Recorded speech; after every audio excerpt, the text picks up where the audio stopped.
Xenoblade Chronicles is my favorite video game series of all time. It is very near and dear to me, and I've talked about it quite extensively on this channel, and I've even ranked the games before. But now that quite a bit of time has passed, and I've managed to climb my way out, or I guess it's more like claw my way out, of the Xenoblade hole for a little bit here, let's look back on the series. All that has come before for Xenoblade, and let's see if my opinions have changed or not. Let's see what games have changed places, what games have maybe risen in the standings with nostalgia, or just maybe a new perspective is formed with the lapse of time. We're gonna begin from least favorite to best. And a bit of a disclaimer, right? I like every Xenoblade game. There's no game here that I would say is a bad game. We just range from games where I go, okay, that's a good game, to this is my second favorite game of all time. We good? Okay. And I'll be including main games, so Xenoblade 1, 2, and 3. I'll be covering the DLCs, Future Connected, Torn of the Golden Country, and Future Redeemed. And I'll also be covering Xenoblade X. And what I want you to do is leave a comment down below with your own ranking. Where do you put each game?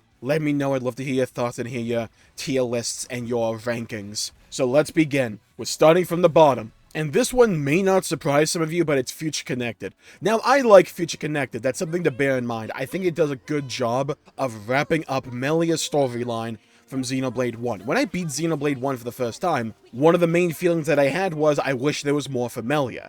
Future Connected kind of gives me that. But really, that's all it kind of gives me. Which is fine, don't get me wrong, and I do really like Kino and Nene, and I think the whole storyline with Lorthea is really good as well, and the pawn specters are charming and all that, but that's kind of all it really gives me. It's good, it's a great time, but not the story or game in Xenoblade Chronicles that I'm gonna be anxious to go back to play. It's a really fun game that kind of feels like a lesser version of Xenoblade 1 in a lot of aspects because it doesn't have the same level of customization or progression that Xenoblade 1 base game has, at least Definitive Edition. And I'll be ranking Xenoblade 1 and Future Connected based on the Definitive Edition, by the way. And honestly, there's not that much else to say about Future Connected. It is what it is. It's a Melia epilogue, and you get that, and it's a really good epilogue. That's also all it kind of is for me. Now we move on, and funnily enough, we have a main game here. Yeah, we do. And this one may be a bit controversial to some, but for me, the next game in the order here, so second to last, is Xenoblade Chronicles 3. Xenoblade 3 had the potential to rival 2 for me, and if you've been on my channel for any stretch of time, you know how much I love 2, you know 2 is going to be high on this list. But 3 for me had the potential to rival that, to rival the games in my top 5 games of all time. It had so much potential throughout chapters 1 to 5. The pacing was on point, the side content was fun and rewarding, the class system was great, progression was fun, the world was fun to explore as well, and the storyline itself was amazing. And if you followed this channel for a stretch of time, you know my main critique of Xenoblade 3 is its ending. Specifically chapters 6 and 7, well, more like the second half of chapter 6, and then chapter 7. The problem I run into, and full spoilers for the entire series from here on out, by the way. Yeah, full spoilers, I need to talk about that, because that comes into play for the rankings. My problem with Xenoblade 3 is the pacing, because it feels like the moment you leave Agnes Castle, you are playing a different game compared to what you just played through chapters 1 to 5. That can work for certain games. I do not think it lands for me here with Xenoblade 3. I still like it, but I'm not in love with it. And it's hard for me to escape those feelings that I had the first time I beat Xenoblade 3, going, that was it. It did kind of undercut any desire that I had to actually 100% this game. I will be doing that in the future on stream, but the problem I ran into was I lost connection with the world of Ionios. I no longer really had a desire to flesh out those relationships, those characters, and develop those storylines because, well, everyone but Noah canonically would forget about it, and none of it would really matter after the end of the game. You can make an argument for Xenoblade 1 and 2 like that as well. I just think those games kind of handle it a little bit better for me, my personal tastes, because obviously this is all subjective. Duh. It's an opinion. And I don't think I need to remind all of you out there that it's just an opinion, right? But I think one of the strengths of Xenoblade 3, overall, is I really like the class system. The side content itself, when you're actually doing it, is really fun and engaging and engrossing. I like the boat you get. And like I said, chapters 1 through 5, and even the first half of chapter 6, are incredible. It's just the flaws that I have with Xenoblade 3 fall in key areas for me. I'm a big stickler for endings. If you don't land an ending for me, it really impacts my enjoyment of the overall product. endings are important for me. And I think Xenoblade 3 needed to be like 10 chapters or something. I think the Eclipse and Agnes Castle should have been a halfway point. Instead it was like the 80% mark or something. At least for the main story. Still an incredible game I'm gonna happily go back to and play, which I am right now on stream by the way. But yeah, it lands in the 6th spot for me. Now for number 5. We are going back to DLC here, and we're going to talk about Future Redeemed. Future Redeemed is exquisite, from top to bottom. The story, the characters, the world you're in, the side content is some of the best in the entire series. The map exploration, the progression system, the affinity points, the combo system, it's all so good. Why is it so low? Or low comparatively? One simple reason. It's too short. It's so good that when I'm playing through it, I'm like, this could have easily been the plot for Xenoblade 3. Like, you can extrapolate on this in an effective manner and make this a fully fleshed out, numbered Xenoblade game. But it's not. It'll run you, what, like 12, 15 hours, if that? It's extremely short. And that's my only real criticism for Future Redeemed, because everything else is immaculate. It's so good. I think the ending's a little bit weird, let's say. My ending for Future Redeemed will entirely depend upon what happens with Xenoblade 4. And if they decide to actually pick this story up, which I think they will. But it does depend on that actually happening. If it does, I'll like the ending. If it doesn't, I think it'll just emotionally undercut 3's ending. Which I already have other problems with. If it's, you know, the end of the entire story. Which I don't think it is, but again, we have to wait for Xenoblade 4 for that. Again, not really talking about the ending for Future Redeemed here. I think by itself it's good. At the same moment, and like the same way, right? Future Connected feels like a good follow-up for Melia for Xenoblade 1. Torna is a great prequel for 2, and recontextualizes a lot.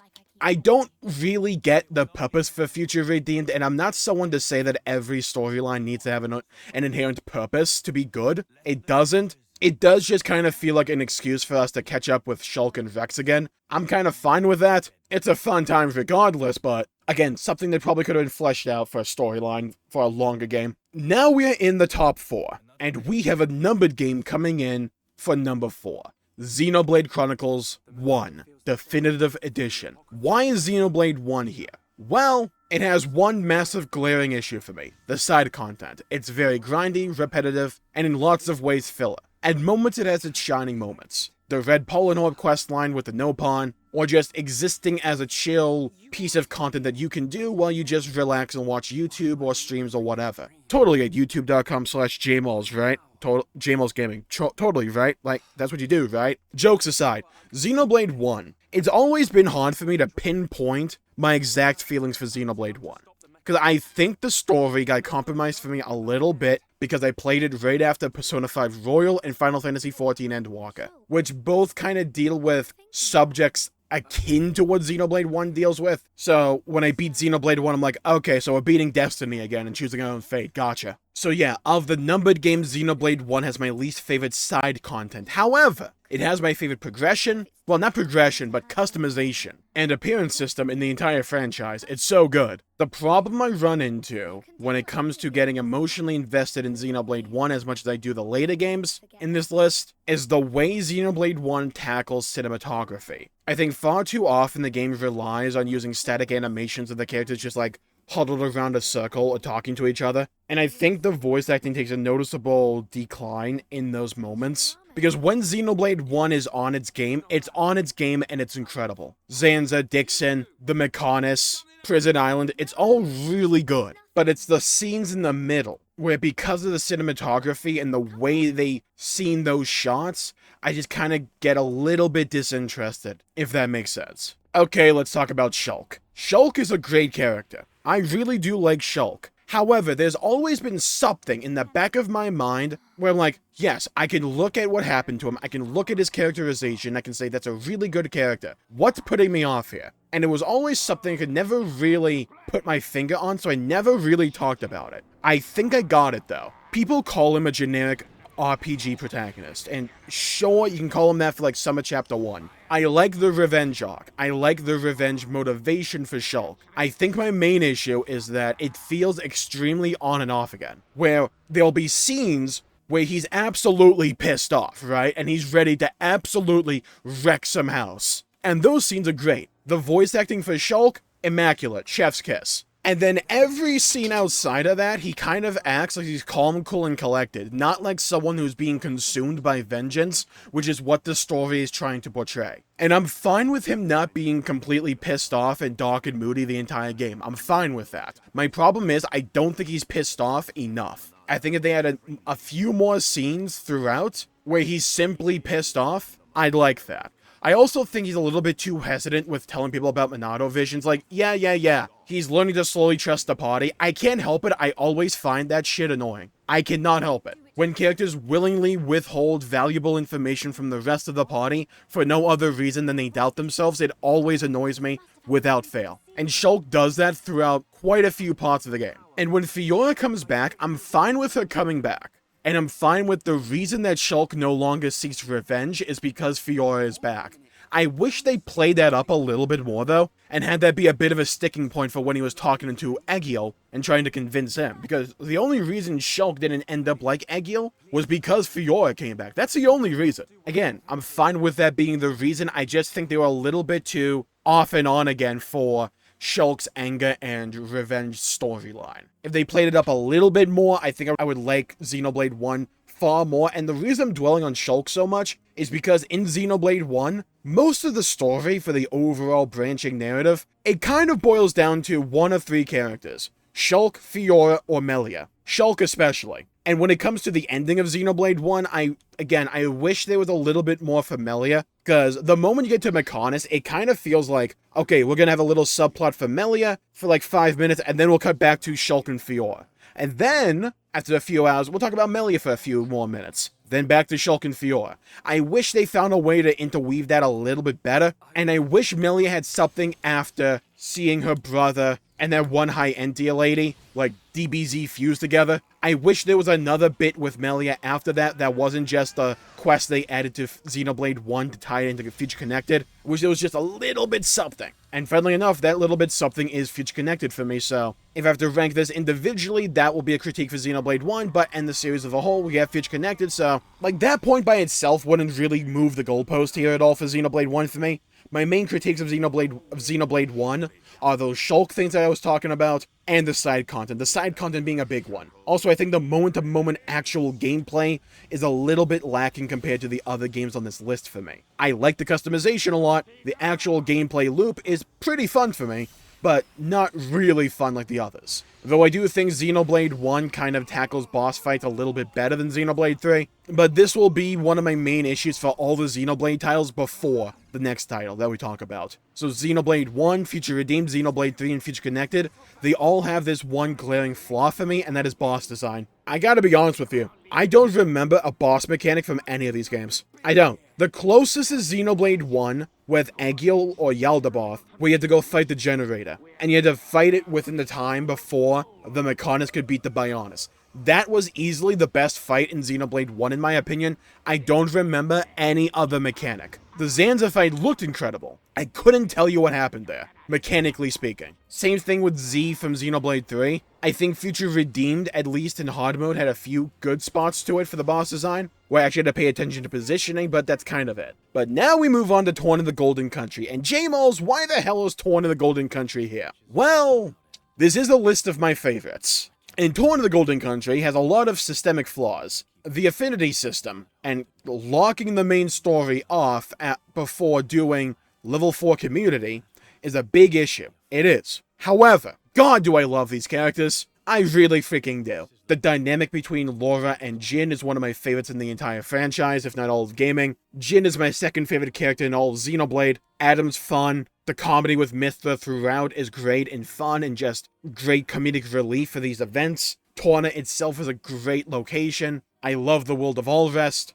And if I had to pick a fight that's probably my favorite in Xenoblade, I would probably have to pick the final Malos fight, simply because the set piece of us using Siren to fight Malos' Siren is freaking cool. And which could also chain attack during it, but still, it's really freaking cool. And the ending, oh my god. Torn in the Golden Country's ending is one of my favorite endings of any game ever. A moment of eternity, playing while Jin burns down the house, with the pictures inside, setting out on his own path, and as the way that it connects to Xenoblade 2 is perfect. I love Torn of the Golden Country because of that. And that moment was so good and of such a high caliber that I'll willingly replay the game, and I have done this before, simply to re-experience that moment all over again. I love it that much. Now, what's my second favorite Xenoblade game of all time? You may be surprised that it's this high on the list, or you may not be surprised, because over the months since I've played Xenoblade Chronicles X, I've just fallen more and more and more in love with it. Xenoblade Chronicles X, for me, is by far and away the best gameplay experience Xenoblade has on offer, and I don't think it's close. The world of Mira is amazing to explore. They give you interesting and fun ways to explore it with the skill mechanic. There's a night and day mechanic, weather, the world itself is gorgeous, the zones are incredible, the side quests are really cool and interesting, the comedy ranges, but sometimes it's really good, the characters are fun and quirky, the combat is really fun once it actually gets going, which takes way longer than it should, but once you get all of your classes mastered, it gets really fun. Learning overdrive, learning the skills, upgrading your skills, decking out your barracks, getting different pets, changing the appearance of your characters, leveling up different characters, affinity quests, heart-to-hearts, the way they handled in Xenoblade X. It's so freaking fun. The gameplay loop and the gameplay experience of Xenoblade X is heads and shoulders above the rest of the series, in my opinion. It is a game where it should be a criminal offense for this game to remain on the Wii U. Get this game on the Switch, get it on the Switch too, or if you even could, get it on any other platform. I'll take a freaking Ouya, if anything. Just get it off the Wii U. This game runs like a dream. It's smooth, it's fun, it's interesting, it's engaging, and the story itself may be of lesser quality than the other games in the series at points, but I genuinely believe that halfway through the story, it picks up so much, and it picks up just enough for it to squeeze into the number 2 slot. Again, this isn't a ranking for the story or for the gameplay itself, it's just what games I like the most. And for me, I'd be greatly amiss if I didn't put Xenoblade Chronicles X as my second favorite Xenoblade Chronicles title of all time. I love it so much. It was my first Xenoblade game I ever played, it was the last one I finished, and it is a game I will happily go back to playing all over again. And you can bet your ass, the second this game ever gets a port, or a remaster, or a remake, I'll be right there. This game also had multiplayer, by the way, I failed to mention that. Sure, the game is grindy at points, but I genuinely don't mind. And it also has my favorite soundtrack in the entire series, bar none. When we look at the soundtracks as a whole, Xenoblade X for me clears. It's so good. Sawano was on his game for Xenoblade X. Yeah, so if you couldn't tell, I like Xenoblade X a lot. Now, though, it didn't come in at number 1. If you've seen my previous Xenoblade content, you probably know what was going to be number 1. Xenoblade Chronicles 2. What more can I say for this game that I haven't said before? Rex is my favorite Xenoblade character of all time. Jin is my second favorite Xenoblade character of all time, followed by Mithra, then Malos. Actually, no, it goes Klaus, then Malos. I love Xenoblade 2. For the reasons that Xenoblade X came in my number 2 spot because of the gameplay, Xenoblade 2 comes in my number 1 spot because, 1, I love the combat so much. It takes way too long to get into, but once it gets going, it's so much fun. I love the interplay and synergy between regular combat and the chain attack system. I love putting up the orbs and then spending them. It's fun, it's fluid, it's synergistic. The storyline, all rest is my favorite world in Xenoblade bar none. I love Sky Continents. I love the giant scale of it all with Xenoblade 2. The themes and messages of reaching Elysium and realizing that to save humanity you couldn't find and reach some far out Elysium or paradise, you had to make it yourself. The music is engrossing and great to behold and listen to. Outside of X, Xenoblade 2 is my second favorite soundtrack in the entire series. The side quests are really fun. The heart-to-heart system is by far and away my favorite heart-to-heart system in all of Xenoblade Chronicles. I love the fact that they're voiced and they take place in multiple locations. It gives a sense of depth and complexity and fleshes out the cast. I love the blade quests. I may not like the gacha, but I like having the characters themselves. I love the comedy of Xenoblade 2. I love the serious moments of Xenoblade 2. The ending of Xenoblade 2 is my favorite ending in the entire franchise. And the second one would be Torna's. There's so much to be said about Xenoblade 2, and I have been saying it with the Saga of Xenoblade series and all my other videos about Xenoblade 2. I love Xenoblade 2 unabashedly so. It is one of the first games I got on my Switch, and is one of, if not easily, one of my most cherished games I've ever played. It's my second favorite game of all time, second only to Nier Automata, for a reason. Because I hold Xenoblade 2 in extremely high regard. The game came at an important time for me, the world was engrossing, the characters incredible and fun and dynamic. I love the party, I love the actual combat loop, I love how Bringer of Chaos actually has boss mechanics I have to pay attention to. That's really fun to me. And Xenoblade 2 is just fun to be in. I've played this game like 4 or 5 times at this point. It's one of those games I can always just return to and be guaranteed to have a fun time and experience that adventure all over again. So yeah, that's my tier list. That's my ranking of the Xenoblade Chronicles games in order for me. Now that I've had some time apart from the series and really grinding it out and playing it like every day, this is my list. Xenoblade X went up a lot, and I think I'm no longer so 50-50 on if I prefer Xenoblade 3 or 1. I think I prefer 1 to 3. 2 is still my favorite, bar none. So yeah, I don't really see this list changing all that much, if at all. I think this is my list. And I love Xenoblade Chronicles. Because you want to know the funny thing? Future Connected for me would be an 8 out of 10. That's how highly I rank this series. The worst entry for me is still an 8 out of 10. I love this series so much. Well, 8 out of 10 or 7.5 out of 10. It's like one of the two. It's like around there, though. You know what? You know what I mean, right? I still love Future Connected, but I think the reason I say Xenoblade is my favorite series of all time is because, like, every game after that is like a 9 or a 10 out of 10. I love this series so much. Unabashedly so. Here's to the future, because I think Xenoblade is in an amazing place right now, and has so much potential for the future. Because as they say, the future awaits. Thank you all for tuning in. My pleasure for making the video. If you enjoyed it, please leave a like and subscribe. It really helps the channel out and helps support future content, and I greatly appreciate it. Please follow me over on Twitch at twitch.tv/jmullsg, Twitter at jmullsg, and please leave a like and subscribe. Thank you all for tuning in. Stay safe. Have a great day. Go play some video games if you can. And as always, I'll see you all next time. Bye-bye, everybody. Until we meet again.